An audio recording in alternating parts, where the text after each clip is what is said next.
আসসালামু আলাইকুম সবাইকে। জাহাঙ্গীরনগর বিশ্ববিদ্যালয় এই ইউনিটের ভর্তি পরীক্ষার রেজাল্ট কীভাবে দেখবেন।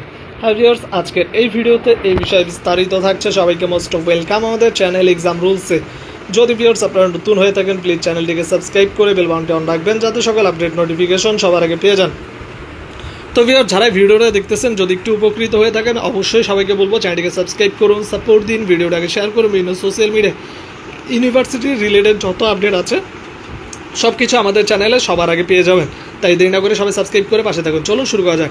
ভিডিও সবার ফার্স্টে আমাদের ভিডিও ডিসক্রিপশন বক্স চেক করবেন, সেখানে এই লিঙ্কটা দেওয়া থাকবে। আপনারা সরাসরি লিঙ্কে ক্লিক করলে এরকম একটি ইন্টারফেস আপনার সামনে চলে আসবে। তো আমাদের ডিসক্রিপশন বক্সে লিঙ্কটা দেওয়া থাকবে, সেখান থেকে ক্লিক করে সরাসরি চলে আসবেন। দেন এখানে 3 ডট নামে একটা অপশন আছে, সেই অপশনটিতে ক্লিক করবেন। ক্লিক করার পর নিচের দিকে যদি নামেন তাহলে দেখবেন শিক্ষার্থী লগ ইন নামে একটি অপশন আছে, এই অপশনটিতে ক্লিক করবেন। ক্লিক করার পর এরকম একটি ইন্টারফেস আপনার সামনে প্রদর্শিত হবে। সবার ফার্স্টে যেটা করবেন, লগ ইন সম্পন্ন করার জন্য আপনার এখানে আবেদনকারীর মোবাইল নাম্বারটা দিবেন এবং পাসওয়ার্ডটা দিবেন।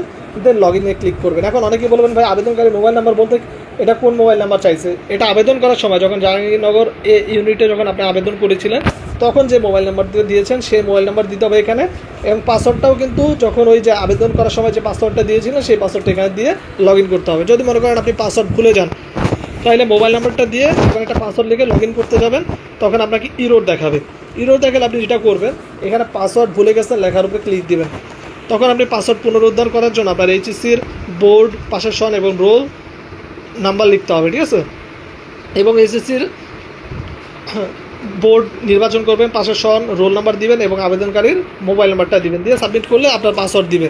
তখন ওই পাসওয়ার্ড আর আপনার যে মোবাইল নাম্বারটা আছে সেটা লিখে সাবমিট করলে আপনার রেজাল্ট দেখতে পারবেন। তো আপনি ম্যানুয়ালি তখন আপনার রেজাল্ট দেখতে পারবেন যে আপনার চান্স হয়েছে কি হয়নি। তো এভাবে হচ্ছে রেজাল্ট দেখার প্রসেস জানিয়ে দিলাম। যদি ভিডিও একটু ভালো লাগে থাকে প্লিজ সাবস্ক্রাইব করুন, সাপোর্ট দিন, ভিডিওটাকে শেয়ার করুন বিভিন্ন সোশ্যাল মিডিয়াতে।